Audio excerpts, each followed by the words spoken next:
Halo teman-teman, welcome back to Ngobrol Kritis. Kali ini salah satu episode spesial juga karena kita bakalan ngomongin lebih detail tentang perbedaan antara kuliah di Turki dan kuliah di Indonesia jenjang sarjana ya. Mudah-mudahan ini bisa jadi orang sebelum ke Turki itu kan jadi lebih tahu gimana ya. Disclaimer, informasi di sini itu murni pengalaman ya.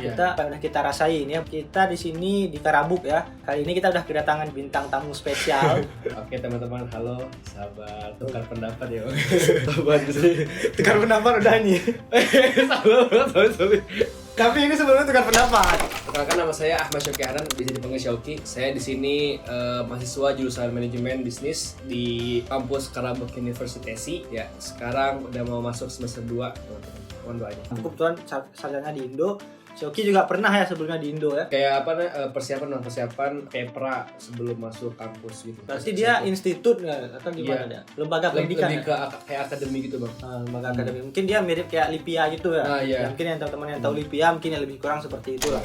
Kita ngobrolin kalau kuliah di Turki ini gimana nih pendaftaran? Dia tuh ada dua, Bang. Pertama dia langsung daftar di YTB, Bang, di beasiswa itu kan. Yang kedua tuh dia daftar jalur mandiri langsung ke website kampusnya, Bang. Itu biasanya diminta apa aja untuk daftar yang mandiri lah katakanlah, Oke. bukan di beasiswa. Ya. Kalau mandiri simple, Bang, dia cuma dimintain ijazah sama yang nilai belakangnya. Terus kalau kita sertaikan paspor sama transkrip nilai 6 semester kalau ada, sama pas foto, udah gitu sih. Ada biaya nggak di awal tuh daftar? Kalau biaya beda-beda, Bang, tergantung kampusnya.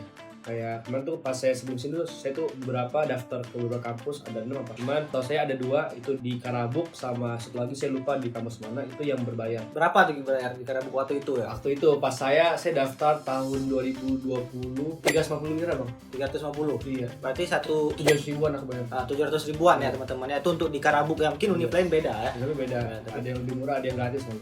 Kalau di Indo biasanya kan ada 3 ya, SN ya. SNMPTN, Masa SBM. Kalau SN itu kan dari sekolah misalnya yang daftarnya menggunakan SB tes tulis ya. SBMPTN. Nah, satu lagi kayak mandiri dari kampusnya ya. Di Turki ini untuk daftar menurut Syauki nah gitu. Sekelas kita mendaftar ke luar negeri sih gampang sih, Bang. Bisa cukup dengan berkas gitu ya. Iya, dengan bekas. Tapi ada juga yang tes tulisnya kan. Ada. Biasanya kayak kemarin tuh buka ya, Bang, kayak yang kayak pingin ke Istanbul ini beberapa yang kampus-kampus yang itu dia ngebuka namanya YOS, Bang, ujian YOS tulis itu, dan bisa diadakan di beberapa kampus beberapa daerah di Indonesia, Bang. Nanti buat nilainya itu buat bisa didaftarkan ke kampus-kampus yang kayak dituju gitu. Berarti itu ada sistem berkas, sistem tertulis ya. Yes. Ya. Sama biaya kuliahnya nih berapa Syauki sekarang? Biaya kuliah, Bang, untuk jurusanku tuh, Bang, sekarang tuh karena ada kenaikan, Bang, di tahun 2021 kemarin. Jadi per semesternya itu 2.075 TL. 2 jutaan ya? 2.100.000, Bang.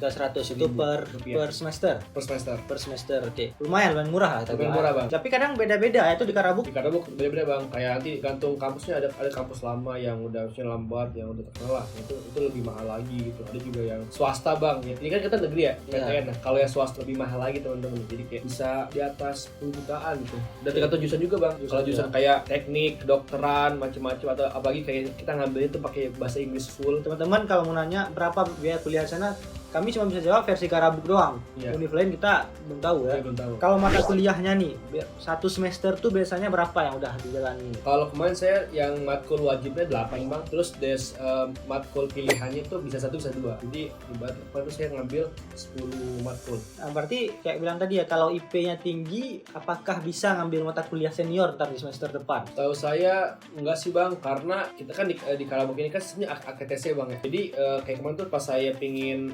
daftar deskayat atau pendaftaran desiplin Pilih mata kuliah ya. Itu dia langsung udah disediain, Bang, AKTC 30 gitu untuk saya bisa ngambil gitu. Dan kalau saya ngambil semuanya udah langsung lengkap gitu. Jadi emang, dan setahu saya tuh teman-teman di yang lain juga nggak gitu sih, Bang. Jadi emang biasanya entah mungkin belum ada kasusnya orang yang ambis banget terus dia kayak nyelesain 3 tahun lebih cepat, itu kan nggak tahu ya. Berarti sistem kayak dipaketin gitu ya? ya? Dipaketin gitu, Bang. Jadi semester ini kamu ambil ini, ambil segini gitu kan. Tapi kalau misalnya ada yang nggak lulus otomatis ngutang gitu kan ya? Ngutang. Makanya kenapa di Turki itu, Bang, kalau nggak kita lulus normal sesuai waktunya atau lambat gitu. Kita semester nih cuma kalda atau gak lulus 2 matkul tuh bisa dikejar di yes okul ya kan. Summer Iya, school ya. summer Kayak school. kuliah di musim Ya, panas kuliah musim panas itu. Cuman bayar itu kan. bayar Bayar lagi per mata gitu. kuliah. Nah, Di Indo tuh semester pendek lah. Semester kan. pendek. Tapi itu kan tergantung juga dibuka atau enggak mata kuliahnya. ya betul. Enggak semua mata Nggak kuliah semua dibuka. mata kuliah dibuka ya. Dengan dosen gimana? Metode belajaran di sini gimana yang udah dirasakan Shoki? Sebenarnya kalau saya lihat dari materinya bang, saya kan karena emang semester awal itu kan kita mudah banget bang pendahuluan. Cuma karena tadi kendalaan pertama kita tuh kan di bahasa bang. Jadi kita kayak susah banget itu loh. Dan ditambah kadang dosen itu dia nggak ngeliat itu bang, itu nggak ngeliat kalau orang itu orang asing atau bukan gitu. Jadi kayak disamaratakan gitu bang. Jadi kayak dia tuh nggak paham kalau kita tuh sangat berusaha payah memahami bahasa Turki gitu kan. Ditambah kadang beberapa dosen tuh dia tidak interaktif bang. Jadi ada yang sistemnya datang cuma kayak buka buku ngobrol sendiri kayak ceramah tausiah gitu.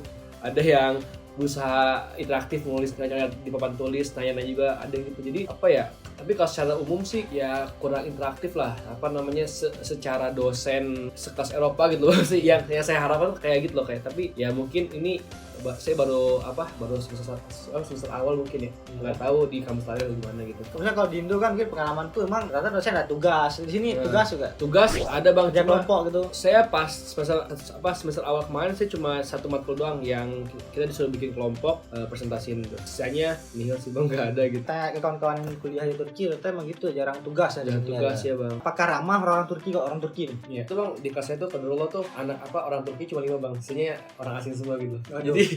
Jadi bener-bener di sekolah tuh kayak di kelas khusus orang asing gitu loh. Kalau saya nggak rame orang Turki bang, kalau kan saya pinginnya kan punya teman orang Turki gitu loh. Kalau saya pernah nemenin senior saya yang semester 7 tuh, dia ini bang pas dia nggak paham dia biasanya tuh kayak ngasih dong kayak kamu kalau nggak paham bisa datang ke kantor saya biasa-biasa semua. Terus saya tunggu tuh dan dia kayak gitu bang, apa baik gitu bang. Bahasanya susah lah. Kalau gimana menurut Shoki? Kalau menurut aku pengalamanku susah. Iya bener bang, kalau emang bahasa Turki emang susah bang. Jadi karena memang bener-bener sebeda itu loh dengan bahasa logika kita berbahasa Indonesia dan bahasa Turki itu beda banget. Jadi makanya emang hambatan awal kita tuh ya di bahasa bang. Walaupun kalau tadi kan udah saya sampaikan bahwa untuk materi bisa gampang gitu. Terus kalau bahasa Indonesia mungkin kita bisa lebih kritis ya kan, kita panik bang kalau bahasa aja. Karena kita kan nggak paham gitu bang. Secara garis besar nih, selain di kampus yang Shoki ketahui, orang Turki itu ramah atau enggak? Gini bang, sebenarnya kalau orang Turki yang cewek bang, setahu saya ramah sih bang. Yeah, boy. Yang cewek? Iya, kan gini bang, kan ada orang Turki yang dia tuh ngelihat orang asing tuh dia kayak menjauh gitu, ih orang asing gitu. Karena kan orang Turki tuh dia circle-circlean bang. Jadi kalau banyak nih, misalnya orang Turki nih satu kelas nih, misalnya teman saya juga ada tuh, dia orang asing Indo sendiri, sisanya orang Turki semua. Itu sama. Dia kalau sananya dia nggak membaur, bener-bener dia diem aja gitu loh. Karena emang kalau bener-bener sih dia dari kitanya nggak pingin buat ngebaur tuh bakal susah gitu, bakal udah didiemin gitu loh. Gay. Cuma kalau setahu saya kalau masalah ramah nggak ramah, sebenarnya orang Turki tuh orangnya sering ngobrol sih bang. Dia sering ngobrol gitu. Cuma mungkin karena joke kita juga berbeda ya kan, joke terus macam-macam jadinya ya gitu sih bang. Tapi setahu saya orang Turki yang cewek ramah sih. Oke, ini yang penonton cowok yang pengen dari Iya, cewek Turki ramah pasti gitu. semangat. Yeah, boy. Ya sih, aku pengalaman pribadi gitu juga di asrama gitu ya. Emang urusan pribadi Iya ya, betul, privasi iya, ya. privasi ya. Jadi kita nggak pernah tanya urusan kayak solar itu kawan asramaku ya, bisa Iya. nggak risih. Iya betul. Nah, kalau tanya kabar itu dia lebih Iya. senang kan. Gimana sistem penilaian di Turki itu gimana? Kalau di Indo kan kami ada tugas kelompok, tugas pribadi kan, keaktifan harian sama ujian item quiz kita Iya. ini sama final. Sama akhlak kadang dosen juga nilai. Anak kurang ajar misalnya Iya. nilai dikit. Di Indo seperti itu ya. Kalau di Turki gimana? Yang saya alami teman-teman, ini kita bukan ngomongin seluruh Turki bang, ini Ya, di di Karabuk Karabuk ya. Dan saya di semester kemarin itu bang, nilai tuh pure bang, pure tuh dapat dari hasil mid semester, ujian setengah semester sama ujian akhir UAS itu. Adapun ketika dosen ngasih tugas kita ngerjain itu dapat nilai. Tapi kalau dosen nggak ngasih, udah kita mau nggak mau cuma bisa ngarepin nilai dari tadi PS sama UAS. Jadi udah, makanya jadi kayak mau kita di kelas mau rajin datang pertama sebelum dosen duduk di depan merhatiin itu nggak ngaruh gitu loh bang. Ya. Gitu. Absen ada nilai nggak sih? Absensi nggak juga bang. Saya malah absensi dari 8 mata kuliah wajib itu cuma 2 matkul yang dosennya tuh kayak bener-bener kayak di absensi loh. Jadi kayak absen itu sangat berpengaruh. Jadi tapi cuma berpengaruh gitu bang. Kalau seandainya lewat dari jatah yang dikasih buat absen itu menentukan apakah boleh ujian doang, bukan memberikan nilai bang. Kayak jatah cuti kita, Iya, gitu. jatah bolos lah. Kita bolos. Cuma mempengaruhi apakah nanti kita boleh ikut ujian apa enggak bang. Jadi katakanlah berapa kali? 6, 7? Setahu saya satu matkul tuh 4 sih bang. Kali enggak ada kabar lah gitu. Iya, nggak ada kabar. Berarti murni nilai dari ujian tengah semester murni, sama murni. akhir semester doang nilai ya. Iya, setahu saya gitu. Kecuali kalau ketika ada hoja yang ngasih tugas itu bisa ada tambahan. Oke. Tapi kalau hojanya udah amatan juga, ya udah kita mau nggak puas ngandelin itu doang. Bang. Tapi kalau aku udah nilai tugas ya, mungkin di S2 tugas. ya, S2 gitu. Mungkin, Tapi kawan-kawan yang S1 memang dia tengah akhir itu aja Iya, kan. tengah akhir udah bingung gitu kan. Apalagi kalau kita cuma setengah semester kita harus ngafalin satu buku kan sebenarnya puyeng juga gitu loh. Jadinya itu sih yang mempengaruhi. Itulah dapat kabar juga salah satu YouTuber juga kawan dari Siwas. Dia bilang kalau di Siwas itu emang aneh. Misalnya kalian penilaian itu apa nggak ada sendiri ortalamase nggak? Oh iya, kalau saya ada bang. Kalau Bisa dijelasin nggak gimana sendiri ortalamase itu? Setelah pertama itu artinya tuh rata-rata kelas teman-teman. Jadi kalau misalnya nih di matkulku tuh nih matkul A, dia kalau rata-rata kelasnya tuh misalnya ada 50% atau 50 itu aneh di di atas 50 juga bisa lulus gitu, walaupun 50 kan kecil bang, tapi karena rata-rata kelasnya masih gitu paling tingginya, jadi udah segitu dapatnya gitu, dan itu bisa lulus, bisa gecer atau bisa lulus gitu. Itu udah berlaku berarti di jurusan Shauki ini? Iya, alhamdulillah kemarin berlaku. Makanya kemarin tuh saya ada matkul yang hukum dasar Turki, itu benar-benar tadi biasanya cuma datang baca doang tuh kayak tausiah gitu. Alhamdulillah banget saya dapatnya itu tuh 40. UAS tuh 40, tapi gecer, tapi lulus tuh. Jadi kayak dibilang seneng iya, tapi dibilang sedih juga iya gitu. Berarti rata-rata kawan-kawan di kelas tuh nggak tinggi nih? Nggak tinggi bang, karena emang gitu bang. Tadi kan karena pertama kita tuh orang asing semua, terus yang kedua dosennya kayak gitu ngejelasinnya, yang ketiga pelajaran susah juga bang, hukum gitu, pelajaran hukum dasar-dasar hukum Turki gitu. Berarti sistemnya agak beda. Kalau di Indo kan emang ada kayak minimal harus dapat katakanlah 60 bisa lulus. Itu sama semua kan. Enggak ada perubahan. Misalnya apakah di kelas ini karena rata-rata dapat 40, oke lah 41 lecer lulus ya. Tapi kalau saya bang ya di bawah 30 itu udah otomatis kalah deh bang. Otomatis enggak lulus. Walaupun rata-ratanya juga 25 misalnya gitu. Sekelas itu. Tapi kalau 30 udah. Itu apakah dia dapatnya A, B, B gimana? Kalau saya kan tadi kan kasusnya tadi ya hukum tuh lah. Ya, hukum itu kan saya dapatnya 40 sekian tuh. Nah jadi dapatnya apa ya? CD, CB kan ada CA, CB, CC, CD. Aku kayak CC sih bang. Tapi itu tetap lulus. Makanya alhamdulillah. Nah kalau FF baru. Tadi bang yang penting nggak di bawah 30. Jadi ini masih sebenarnya bang. Kalau kita mau lulus nih bang, yang pertama harus tes 30 dan rata-rata kelas tuh minimal tara tuh ya 35 atau 40 lah, itu udah kita udah aman bang. Berarti penilaian itu di Karabuk juga sama beberapa kawan di Siwas ya, di Siwas di Muriet katanya gitu. Jadi lihat nilai rata kelas, kalau rata kelasnya tinggi mah susah menurut dia, kalau rata dapat 80 lah kata-kata. Kita dapat 60 bisa nggak lulus ya. Bisa lulus. Berarti carilah lingkungan yang jangan terlalu pandai.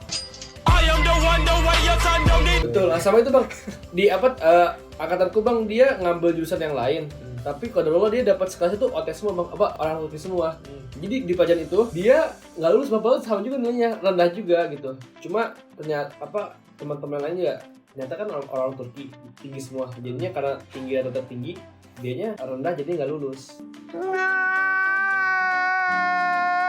Aduh, makanya saya tuh hoki banget lah, karena emang rata-rata bener banget tuh kelas tuh emang orang asing semua gitu, jadi kayak kalau di Indo emang kan banyak aspek yang dinilai.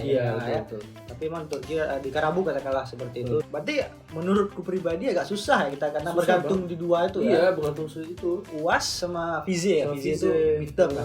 Makanya tengah semester ya. semua. Jadi kawan-kawan yang mau bener-bener mau ke Turki ya siap-siap. Iya, harus ada mental gitu. Jadi makanya pas mau ujian tuh orang udah perpus sudah rame. Iya, betul banget. Ketika ujian midterm, Vize kita sebutnya Vize di sini, itu bentuk model ujiannya gimana? Apakah pilihan ganda, esai saja, atau bahkan ada yang praktek gitu? Iya. Kalau itu sih, kalau saya tahu bang, itu tuh tergantung jurusannya bang. Kalau awal jurusannya kayak manajemen kan teori bang. Sekarang tuh udah nggak ada klasik bang, atau sebenarnya apa ya? Udah pilihan ganda semua bang, jadi udah nggak ada esai gitu. Nggak ada esai.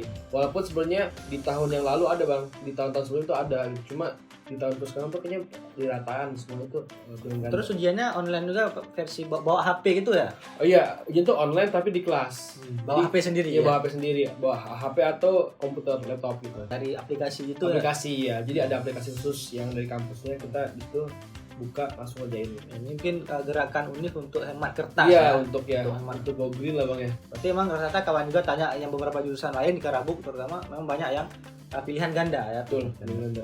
Gimana itu kan hitungan nilainya? Kan cuma 2 nih, apakah memang 50-50? IZ 50, final 50 atau gimana? Kalau setahu saya bang, dari UTS tuh 40%, UAS 60% bang. Jadi apa namanya di situ bang, di mix gitu nanti hasilnya berapa gitu. Organisasi nih, organisasi Oke. mahasiswa ya. Misalnya kalau aku dulu kan ada BEM kan, badan Iya. eksekutif mahasiswa, ada himpunan jurusan, ya, banyak lah. Kalau di Turki ini sepengetahuan Syauki sekarang, Iya. apa ada nggak sejenis itu? Paling kalau untuk dari kampus ini bang, untuk yang awal tuh dari kampus tuh saya belum pernah dengar bang kayak ada apa kayak tadi BEM itu yang eksekutif mahasiswa yang emang pure dari kampus apa dari Karabuk. Paling cuma klub doang di sifatnya gitu, klub ini. Jadi kayak Hobi ya. iya lebih ke hobi gitu. Jadi kalau kayak misalnya entahlah bang apakah emang karena internasional memang sifatnya jadi kayak gitu. Kalau klub itu berarti dia gimana tuh? Apakah emang ekstrakurikuler? Ekskul ya, kalau klub Ekskul tadi ya itu mungkin dari kampus memfasilitasi bagi teman-teman yang mau buka klub bisa gitu. Dan beberapa paling yang aku tahu tuh itu bang, kayak ada hal itu khusus kayak perkenalan klub itu, dia tinggal masuk ke dalam situ. Dan apa ternyata orang yang pengurus juga dari mahasiswa tersebut. Mindset kawan-kawan gitu gimana? Misalnya apakah kan ada mahasiswa yang emang katakan di Indo dia memang murni kuliah doang, kuliah pulang kumpul. Apakah di sini melihat ada nggak yang untuk peduli sosial gitu kawan-kawan atau gimana mindsetnya? Kalau saya yang secara umum saya lihat, jadi teman-teman tuh di sini terbagi 3 gitu bang. Jadi ada yang emang dia udah ambis gitu, tadi yang bilang ya gue sih mau kuliah jadi udah gue ambis itu, jadi kayak gue ngelam sendiri, gue ya bilang ansos sih ya nggak terlalu ansos, cuma kayak lebih menuju ke ansos gitu. Ada juga yang emang dia orangnya dia di balance, jadi ada yang dia masuk juga ke organisasi, ada juga dia belajar, ada yang emang bener-bener nyantai gitu bang, jadi kayak udahlah kayak belajar mah kuliah mah ya udah gitu seadanya aja gitu, jadi gitu bang. Bahkan ada yang kepat bang, itu udah keluar dari itu bang, tujuan asli bisnis atau dia udah membangun karir tuh. Jadi ya kan kalau bangun karir kan gak ada masalah bang, dia membangun karir tapi melupakan ini bang, tujuan awalnya gitu loh. Ya banyak kejadian. Banyak sih bang sebenarnya ya, banyak modelnya sebenarnya sih gitu. Jadi emang di sini jadi kayak pebisnis lah gitu. Iya gitu. Ya, tapi kan kita katakanlah kawan-kawan kita bukan berarti orang Indonesia nggak ada organisasi. Betul. Kita juga punya kayak PPI Iya, betul, PPI. Perhimpunan ya. Gimana sih prospek kuliah di Karabuk ini katakan ataupun di Turki, kita kawan-kawan gimana ke depannya? Kalau untuk prospek sebenarnya kan kalau ngomong gitu kan pasti ngomongin masalah karir bang, karir depannya. Nah itu tadi teman-teman harus dipahami bahwa karena tadi kan teman-teman udah ngedengar tuh dari awal gimana perkuliahannya, penilaiannya. Jadi kalau saya pribadi bang, kalau prospek karir atau ilmu yang didapat lah, kita ngomongin ilmu nih. Menurut saya tuh kalau kita cuma mengandalkan ilmu yang dari kita di kampus aja tuh sangat tidak membantu bang untuk prospek ke depan. Sangat tidak membantu teman-teman. Nggak cukup banget ya kan? Udah nggak cukup, nggak cukup banget gitu kan. Oke. Jadi tadi sebenarnya kita harus bisa jeli bang, harus bisa pintar juga bang. Jadi karena mungkin gini, karena di sini lebih longgar, berarti mau nggak mau di sela-sela itu kita bisa mengembangkan di sisi lain bang. Jadinya skill lain, atau kita pingin, kalau masalah teori mah udah bertebaran lah di dunia internet lah. Jadi kita bisa belajar, ikut seminar, ikut kelas. Jadi di situ yang harusnya teman-teman bisa dikembangkan gitu. Jadi jaringan di sini justru lebih banyak Iya betul, ya, kesepakatan itu bang. Berarti kuliahnya di sini kata-kata menurut Soki santai atau memang kayak harus gas terus atau gimana di sini? Nah di sini sebenarnya kalau cara sebenarnya santai kuliah di sini. Cuma tadi karena kita kendala bahasa, jadinya pas ujian kita kata-ketir bang. Coba seandainya kita bahasa Indonesia dengan sistem seperti ini, santai banget gitu, santai banget. Dan itu juga banyak peluang teman-teman bisa melakukan apapun gitu. Saya kayak pingin mengembangkan diri di bidang lain. Makanya tadi banyak teman-teman kayak merasa kayak kuliah nggak penting, makanya gue lebih memilih karir yang udah gue ada gitu kayak.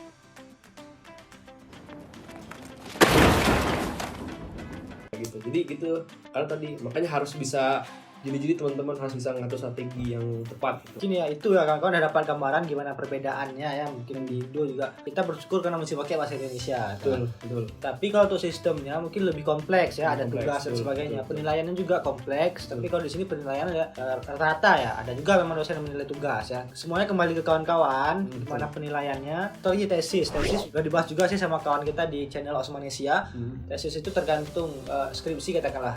Ada yang ada yang nggak ada. Jurusan Coki ada nggak skripsi ntar? Aku nggak ada bang. Tapi ada jurusan lain yang ada gitu. Jadi beda-beda, harus jeli juga cari tahu. Sampai di sini obrolan kita. Thank you yang udah nonton sampai akhir.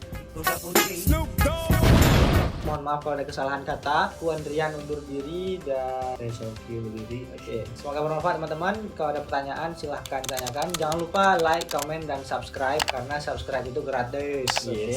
Sampai jumpa lagi di episode selanjutnya. Baru terus. Terus.